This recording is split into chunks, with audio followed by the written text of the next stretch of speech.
Hi friends, அனைவருக்கும் பங்குனி உத்திர திருநாள் நல்வாழ்த்துக்கள். இந்த பங்குனி உத்திர திருநாளில் எல்லாருக்கும் எல்லா வெள்ள செல்வமும் கிடைக்கணும்னு நானும் ஆண்டவனை வேண்டிக்கிறேன். இன்றைக்கி காலையில் ஒரு 6 மணி இருக்கும்போது தான் நம்மளுக்கு வாசல் தெளித்து கோலம் போட்டாச்சு.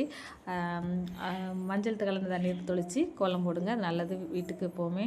அதனால் வாசல் தெளிக்கும்போது விருந்தண்ணி தெளிக்காதீங்க. நான் மஞ்சள் கலந்த தண்ணீர் தெளித்து எனக்கு தெரிஞ்ச ஸ்டார் கோலம் போட்டாச்சு. இது வந்து எனக்கு முருகருக்காண்டி இன்றைக்கி விசேஷமான நாளுண்டு நான் அந்த கோலம் போட்டிருக்கேன்.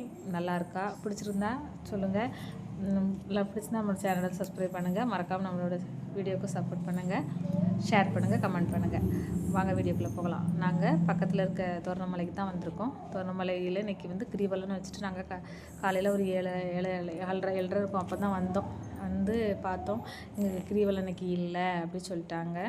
ஏன்னா நாளைக்கு தான் கிரிவலம்னு சொல்லிட்டாங்க. அதனால் முருகரை கீழே இருக்க முருகரை மட்டும் சாமி கும்பிட்டுட்டு உட்காந்து ஒரு ஃபோட்டோ கிளிப் எடுத்துகிட்டு நாங்கள் ஒரு டீ குடிச்சிட்டு கிளம்பி பக்கத்தில் இருக்க ஒரு எங்கள் மாமா சொன்னாங்க, பக்கத்தில் இருக்க சூச்சமடையார் கோயிலுக்கு போயிட்டு வாங்க, சாஸ்தா கோயிலுக்கு அப்படின்னு சொன்னாங்க. அந்தால பக்கத்தில் இருக்க கோயிலுக்கு கிளம்பியாச்சு. இந்த கோயிலில் வந்து திருவிழா ஃப்ரெண்ட்ஸ். இந்த கோயில் வந்து டேமுன்னு சொல்லுவோம் இல்லையா, நாங்கள் ராமதி டேமு, அந்த டேமுக்கு பின்னால் தான் இருக்குது. ரொம்ப நல்லாயிருக்கும் இந்த கோயில். நாங்கள் குளிக்க வரும்போதும் அடிக்கடி வயலுக்கு வரும்போதும் பார்ப்போம், சாமி கும்பிடுவோம். இந்த கோயில் அன்றைக்கி திருவிழா. இந்த கோயில் திருவிழாவுக்கு நிறைய கிராமத்துலேருந்து எங்கெங்கே இருக்காங்களோ குலதெய்வம்னு சொல்லுவாங்கல்ல, அதனால் சாஸ்தா கோயிலுக்கு கண்டிப்பாக இந்த நாளில் வருவாங்க. எல்லோரும் பஸ்ஸு வேன்லலாம் வந்திருக்காங்க. நிறைய கூட்டம் இருக்குது. நேராக நைட்டு நல்லாயிருக்கும். அதெல்லாம் உள்ளே போயிட்டு நாங்கள் சுச்சமடையார சாமி கும்பிட கிளம்பியாச்சு. உள்ளே போய் பார்க்கும்போது பார்த்திங்களா, ஐயப்பன் குழந்தையாக அவதரித்தது ஒரு சிலை வச்சுருக்காங்க. பார்க்கவே நல்லா இருந்தது.